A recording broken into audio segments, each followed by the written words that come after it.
For our second and final review of April, we're going to be diving into the Carry On franchise for the first time, as at the Channel Point's request of DJ, we'll be reviewing Carry On Screaming, which was released in 1966. First, some information about the Carry On franchise. The Carry On franchise is a series of 31 British comedy films, all which were produced by Peter Rogers and directed by Gerald Thomas. The franchise also included 4 Christmas television specials, a 1975 television series, and 3 West End stage shows. The films were usually made on strict budgets of both time and money, and often had a very regular crew, which included Sid James, Kenneth Williams, Charles Haltree, Joan Sims, Kenneth Connor, Peter Butterworth, Hattie Jacques, Terry Scott, Bernard Bresslaw, Barbara Windsor, Jack Douglas, and Jim Dale.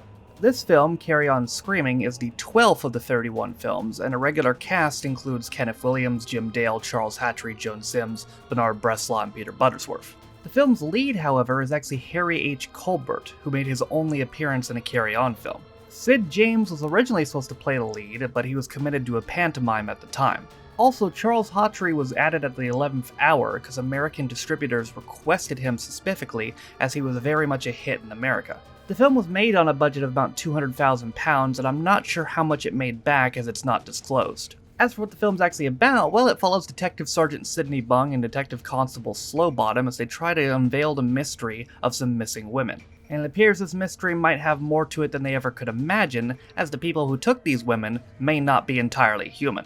But if they're not human, what are they? And will the detectives be able to survive them? Well, we're going to find out right now as we review Carry On Screaming, released in 1966. So our film takes place in the early 1900s and starts with 2 young people, Doris Mann and Albert Potter, alone together in the woods. Doris believes she hears someone peeping on them, and when Albert goes to investigate, she's abducted by some giant monster named Oddbod.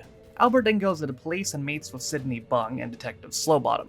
They go to investigate where Doris was taken, and Albert and Sidney find a grisly finger. Slowbottom, meanwhile, is confronted by Oddbod and faints at the sight of him.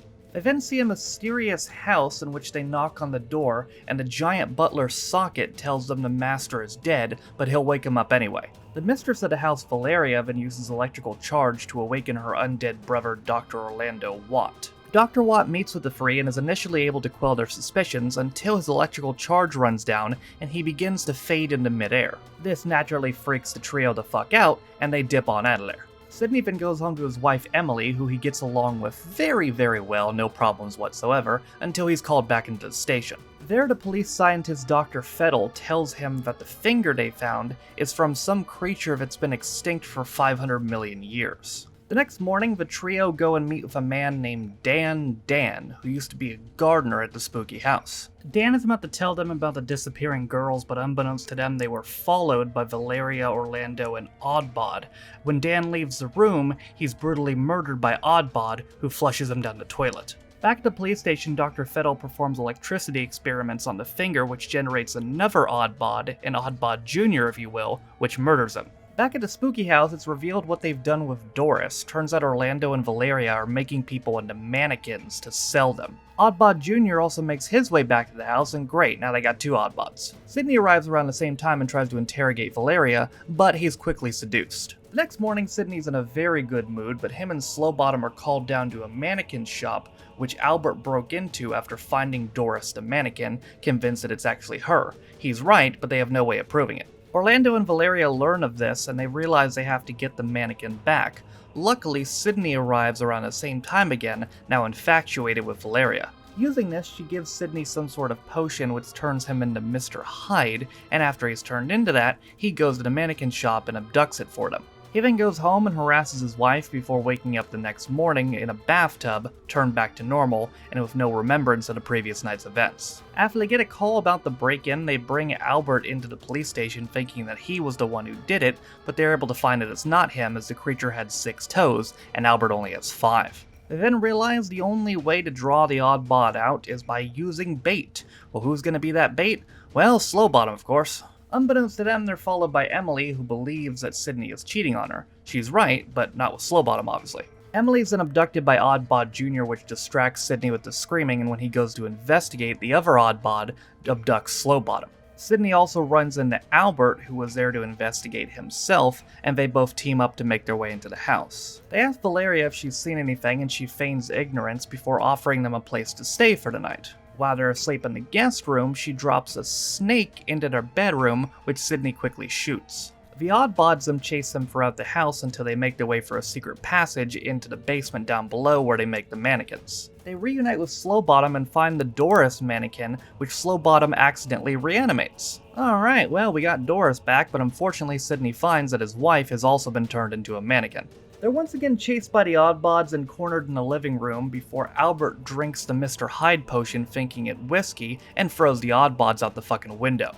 Albert turns back to normal and they're confronted by Orlando, who's about to spray them with some petrifying liquid. However, at the same time, a lightning strike reanimates the corpse of Rubatiti, a mummy that they kept in the living room.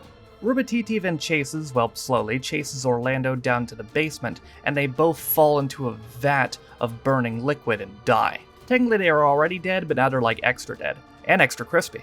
Sometime later, Albert and Doris get married and go to see Sydney at his home, where they discover that Emily is still a mannequin, as unfortunately he doesn't have quite enough electricity to reanimate her. But it's okay, because Sydney is now living with Valeria, so all's well that ends well. Well, that was good fun. You never know how comedy films are going to hold up, especially comedy films from the 60s, because, well, you know, but I think it held up pretty well, and I think still to this day it would get a lot of legitimate laughs. I think it's also important to have these horror parody films, especially on my channel, when I think the majority of reviews we've done have probably been horror movies, so it's fun to see the funny side about it. I also have no clue where I would rank this in the Carry On franchise because, well, I haven't seen any of the other films, so right now I'll put it as number 1, because it's the only one I have. But maybe we'll go about doing more Carry On films in the future and make a Carry On big board, which I'm sure won't be controversial at all. But seriously, going back to this aging well, and speaking of controversy, I can't think of a single thing in this movie that didn't age well. Honestly, I'm trying to think of something, but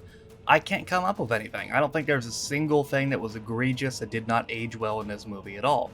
Which again, for a comedy made in the 60s, is pretty impressive. And if you're a UK viewer of mine, there's a good chance you've already seen this. If you're an American viewer of mine, there's a good chance you haven't. And if you haven't, I would recommend checking it out. But that, ladies and gentlemen, is going to do it for my review of Carry On Screaming. Will there be a review video next week? Don't know. If there is one, what will it be? Also don't know. But we'll figure it out. But that, ladies and gentlemen, is going to do it for me today. Thank you again, DJ, for using your channel points on this. I appreciate it. And thank you for watching. If you like the video, be sure to leave it a like. If you want to follow any of my social media links, they are all in the description down below. With all that being said, though, my name is Noah Taff. This has been my review of Carry On Screaming, released in 1966. And I'll see you guys next time. Bye.